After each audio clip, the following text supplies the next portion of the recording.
स्वागत है आप लोगों का एक बार फिर से मेरे चैनल किस्से कहानियाँ वायरल में। कहानी शुरू करते हैं। मूसलाधार बरसात हो रही थी। थाने में बरसात के कारण अफरा तफरी मची हुई थी। पूरा थाना टपक रहा था। फाइलों को कहाँ रखें, एक अर्दली ने थानेदार से पूछा। मेरे सिर पर रख दे, ये पूरी तरह सुरक्षित है क्योंकि यह सरकारी भवन नहीं है। थानेदार गुस्से से चिल्लाया। बेचारा अर्दली साहब का रौद्र रूप देखकर भाग गया। थानेदार जालिम सिंह कुछ सोचता कि थाने के रिकॉर्ड को कैसे बचाया जाए। इतने में थाने में एक सरकारी गाड़ी आकर रुकी। सरकारी गाड़ी देखकर सबका ध्यान उधर जाता है, इसलिए जालिम सिंह का ध्यान भी उधर गया। गाड़ी में से एक खूबसूरत महिला उतरी और सीधा जालिम सिंह के पास आ गई। एक रिपोर्ट लिखवानी है। उस महिला के चेहरे से घबराहट साफ झलक रही थी। बरसात से मांग का सिंदूर थोड़ा मिट गया था, मगर वह इतना तो बता रहा था कि महिला विवाहित है। बताइए, क्या रिपोर्ट लिखाना चाहती हैं आप? थानेदार ने पूछा। मेरे पति राजेश वर्मा वन विभाग में वन अधिकारी हैं। वे कल रात से घर नहीं लौटे हैं। महिला ने अपनी शिकायत बताई। अब जालिम सिंह के चौंकने की बारी थी। वह राजेश शर्मा को जानता था। जिला कलेक्टर के यहाँ मीटिंग में एक दो बार मुलाकात हुई थी। भले अधिकारी हैं। रिपोर्ट लिखाने वाली स्त्री उनकी पत्नी है। यह जानकर जालिम सिंह ने उन्हें कुर्सी पर बैठने का अनुरोध किया और अर्दली को एक गिलास पानी लाने को कहा। थाने में सबका इस तरह स्वागत नहीं होता है जैसा रेखा शर्मा का हुआ था। रेखा थोड़ी आत्मीयता पाकर बिलख पड़ी। अरे अरे, रोइए मत मैडम, अभी आपकी रिपोर्ट लिखकर साहब को ढूंढने के लिए जमीन आसमान एक कर देंगे हम लोग। आप बिल्कुल चिंता मत कीजिए। लीजिए, चाय पी लीजिए, जालिम सिंह ने पूरी हमदर्दी दर्शाते हुए कहा। रेखा चाय पीने लगी। फिर उसने रिपोर्ट भी लिख दी और थानेदार को दे दी। जालिम सिंह ने रेखा के हस्ताक्षर रजिस्टर में करवाए और कहा, आप इसे अन्यथा मत लीजिए मैडम, हम कुछ पूछताछ करेंगे जिससे आपके पति को शीघ्र ढूंढा जा सके। उम्मीद है कि आप हमारा सहयोग करेंगी। रेखा ने सहमति दे दी। राजेश जी कब से घर नहीं लौटे हैं। कल शाम को खाना खाकर सामने पार्क में घूमने चले गए थे, बस उसके बाद लौटे ही नहीं। पहले तो मैं इंतज़ार करती रही कि अब आएंगे, अब आ जाएंगे, मगर जब रात के 11 बजे तक भी वे नहीं आए तो मैं ड्राइवर के साथ उन्हें पार्क में ढूंढने गई, मगर वहाँ कोई नहीं मिला। फिर मैंने आसपास का सारा मोहल्ला छान मारा, मगर शर्मा जी कहीं नहीं दिखे। ना जाने धरती निगल गई या आसमान खा गया। इतना कहते कहते रेखा फपक पड़ी। देखिए देखिए, रोइए मत आप, थोड़ा धैर्य रखिए मैडम, सब ठीक हो जाएगा। ये बताइए कि किसी से उनकी दुश्मनी थी क्या? रेखा ने इनकार में सिर हिला दिया। ऑफिस में किसी से कोई कहा सुनी हुई हो उनकी? वन विभाग के किसी ठेकेदार या माफिया से? मेरी जानकारी में नहीं है साहब। वे तो कभी मुझसे भी नहीं लड़ते थे, तो किसी और से क्या लड़ेंगे? रेखा सुबकते हुए बोली। किसी से कोई प्रेम प्रसंग तो नहीं चल रहा था उनका? थानेदार ने संकोच करते हुए पूछा। नहीं साहब, वे तो मुझे बेनता चाहते थे और मुझे तो याद नहीं कि उन्होंने कभी किसी लड़की को गौर से देखा भी हो।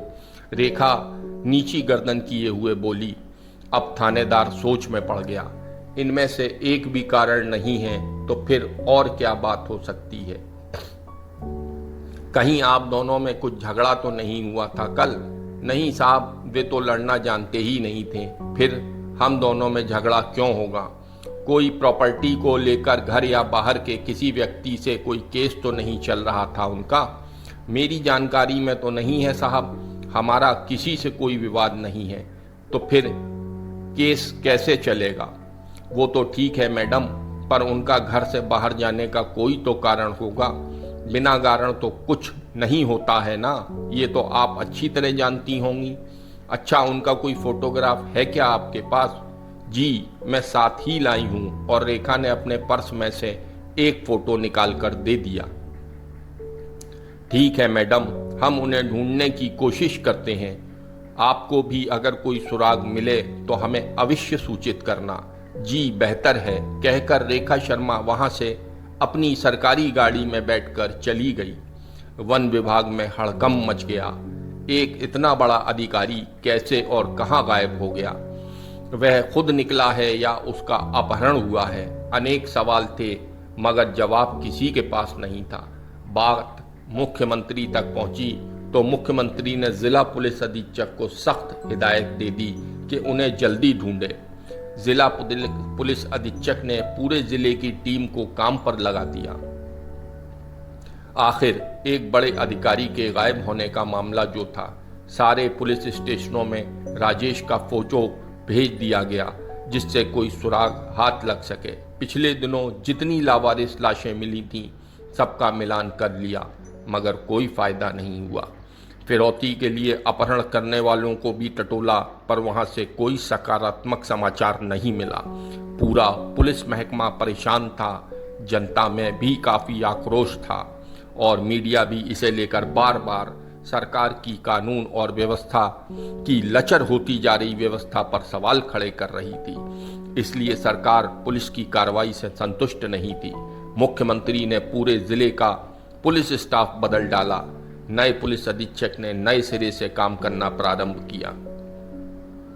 राजेश के ऑफिस में सघन पूछताछ की गई मगर कोई क्लू नहीं मिला। राजेश की पत्नी रेखा से भी कड़ी पूछताछ की गई मगर यहां से भी कुछ हासिल नहीं हुआ। आस पड़ोस में भी सब लोगों से पूछताछ की गई लेकिन वहां से भी कुछ हासिल नहीं हुआ। सिर्फ इतना पता चला था कि राजेश शर्मा बहुत अच्छे इंसान थे और वे बहुत नम्र, नेक दिल और बहादुर इंसान थे। किसी ने भी यह नहीं कहा था कि वे गुस्सैल थे, भ्रष्ट थे या चरित्रहीन थे। गुत्थी सुलझने का नाम ही नहीं ले रही थी। उस घटना को घटित हुए 6 साल हो चुके थे। रेखा अपने दोनों बच्चों को लेकर कभी पुलिस स्टेशन जाती, कभी पुलिस अधीक्षक से मिलती, कभी वन विभाग के अधिकारियों से मिलती तो कभी मंत्री गणों से मिलती। 1-2 बार मुख्यमंत्री से भी मिल चुकी थी मगर कहीं से कोई सुराग नहीं मिल रहा था। वह थक हार कर बैठने वाली नहीं थी। सरकारी कार्यालयों के चक्कर काटना बंद नहीं किया था उसने। उसका दिल कह रहा था एक ना एक दिन उसका पति राजेश आएगा और अवश्य आएगा। उसने अभी उम्मीद का दामन छोड़ा नहीं था। उसकी मांग में सिंदूर अभी चमकता रहता था। जब तक सांस तब तक आस, इस कहावत पर विश्वास रखती थी रेखा। वह भगवान के दर पर रोज अर्जी लगाती थी। खंडवा जिले में फिर से एक नए पुलिस अधीक्षक आए थे। नाम था गौतम मिश्रा। रेखा उनसे मिलने गई। सर, मेरे पति को गायब हुए लगभग 7 साल हो गए हैं। आज तक उनका कोई सुराग नहीं मिला है पुलिस विभाग को। अब आप ही बताइए मैं और कितने दिन इंतजार करूं? मेरे बच्चे पूछते हैं कि हमारे पापा कहाँ हैं तो मैं उन्हें क्या जवाब दूं? 7 साल से मुझे ना तो पेंशन मिली है और ना ही तनख्वाह। फिर आप ही बताइए मैं अपना और बच्चों का पेट कहाँ से भरूं? कहते कहते रेखा फट पड़ी थी। उसके आंसू भरभरा कर गिर पड़े थे। उसका चीत्कार सुनकर पूरा स्टाफ एसपी साहब के चैम्बर में आ गया था। एसपी गौतम मिश्रा का दिल भी द्रवित हो गया था। आखिर एक औरत और कब तक सब्र करे? कोई तो सीमा होगी। गौतम को ये केस बहुत अनोखा लगा। उसने 2 महिला कांस्टेबल बुलवाए और उन्हें कहा, मैडम को 1 गिलास पानी पिलवाओ। मुझे नहीं पीना यहाँ का पानी वानी। मैं यहाँ कोई पानी पीने नहीं आई हूँ, अपने पति की जानकारी लेने आई हूँ। ये सहानुभूति का नाटक बंद करो और मेरे पति को तलाश करके मुझे दे दो। मैं आपके आगे हाथ जोड़कर भीख मांगती हूँ साहब। रेखा गौतम मिश्रा के चरणों में गिर पड़ी। गौतम मिश्रा विचलित हो गए। महिला अधिकारी को बुलाकर रेखा को सांत्वना देने के लिए कहा और वे इस केस की फाइल पढ़ने लगे। इस केस की फाइल उनके कार्यालय में तफ्तीश बंद करने हेतु आई थी। 7 साल तक पता नहीं चलने पर क्लोजर रिपोर्ट लगा दी जाती है और कोर्ट को भेज दी जाती है। कोर्ट यदि इस रिपोर्ट को मान लेती है तो गायब अधिकारी की मृत्यु होना मानकर उसके विधिक वारसों को समस्त पैसा दे दिया जाता है और पेंशन चालू हो जाती है। 7 साल में 1 माह ही रह गया था। गौतम मिश्रा ने पूरी फाइल पढ़नी आरंभ कर दी। इस केस की जांच पहले थाने ने ही की थी। जब वह कुछ नहीं कर पाई तो डीएसपी को जांच दी गई। वह भी कुछ नहीं कर पाया तो स्पेशल सेल को जांच सौंपी गई। उससे भी केस हल नहीं हुआ तो जांच क्राइम ब्रांच को दे दी गई। पर दुर्भाग्य कि क्राइम ब्रांच भी ये केस हल नहीं कर सकी। गौतम को लगा कि केस में कोई दम नहीं है।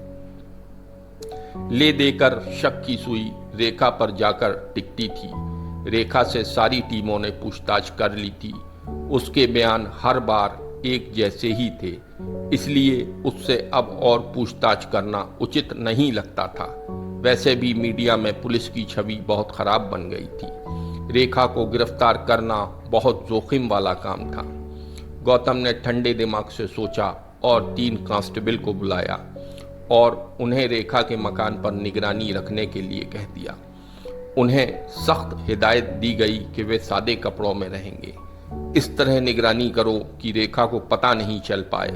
तीनों जने 8-8 घंटे की ड्यूटी बांध लो और मुझे सीधे रिपोर्ट करोगे, समझे? Yes sir. 3 दिन बाद एक सिपाही ने कहा कि रेखा से मिलने एक व्यक्ति आया था रात में और वह सुबह होने से पहले चला गया था। यह सूचना बहुत महत्वपूर्ण थी। गौतम की मेहनत कुछ काम आने लगी थी। उस पर और गहन निगाह रखने की हिदायत दे दी गई। दूसरे दिन सिपाही ने बताया कि वह आदमी एक बार फिर आया था। उस आदमी के बारे में पता किया तो वह आदमी रिजवान बताया गया।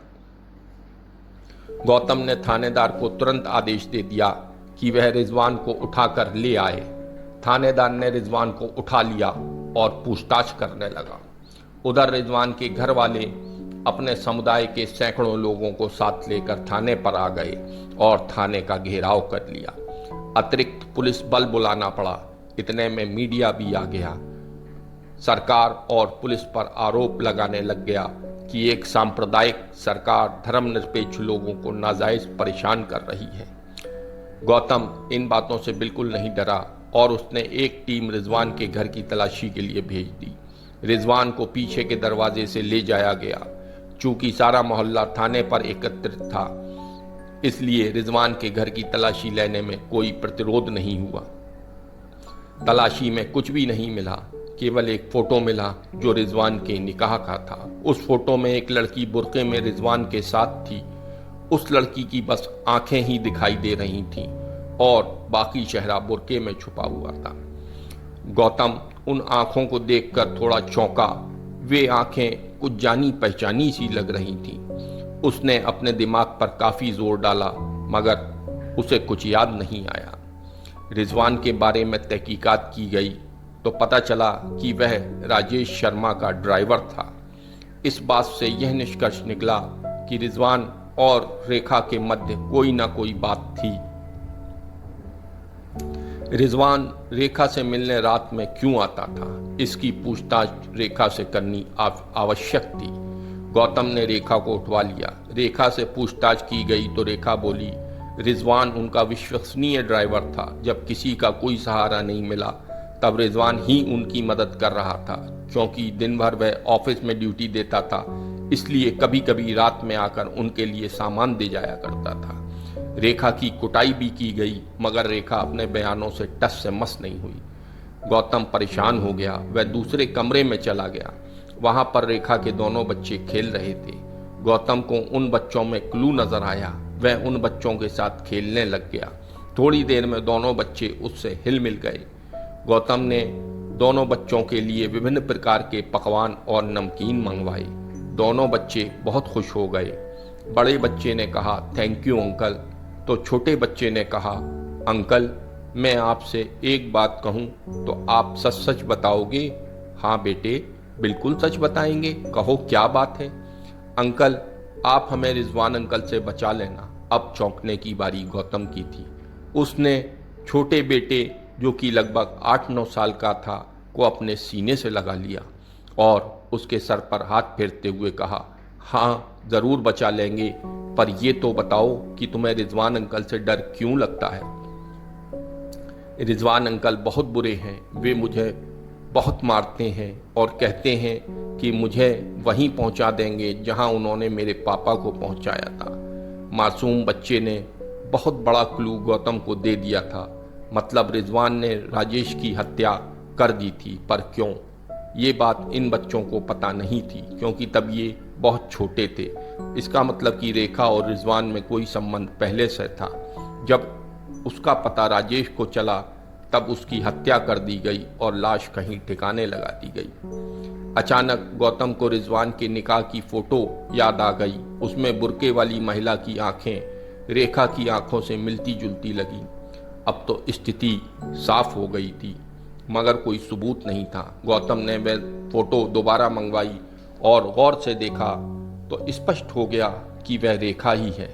उसे उस दिन रेखा की याद आई जो कितना नाटक कर रही थी उसके कार्यालय में। पूरा आसमान सिर पर उठा लिया था उसने रेखा को थाने बुलवा लिया और 4-5 महिला सिपाहियों से उसकी खूब कुटाई करवाई, लेकिन उसने मुंह नहीं खोला। पिटते पिटते कई बार बेहोश हो गई, मगर वह यही कहती रही कि रिजवान से उसका कोई संबंध नहीं है और राजेश की हत्या ना तो उसने की थी और ना रिजवान ने की थी। गौतम ने रिजवान को फिर से उठवाया और इस बार उसकी अच्छी खातिरदारी की गई तो रिजवान टूट गया और उसने राजेश की हत्या करना कबूल कर लिया। रेखा को रिजवान के सामने बिठाकर रिजवान के बयान दर्ज किए गए। तब रेखा ने पहली बार जबान खोली।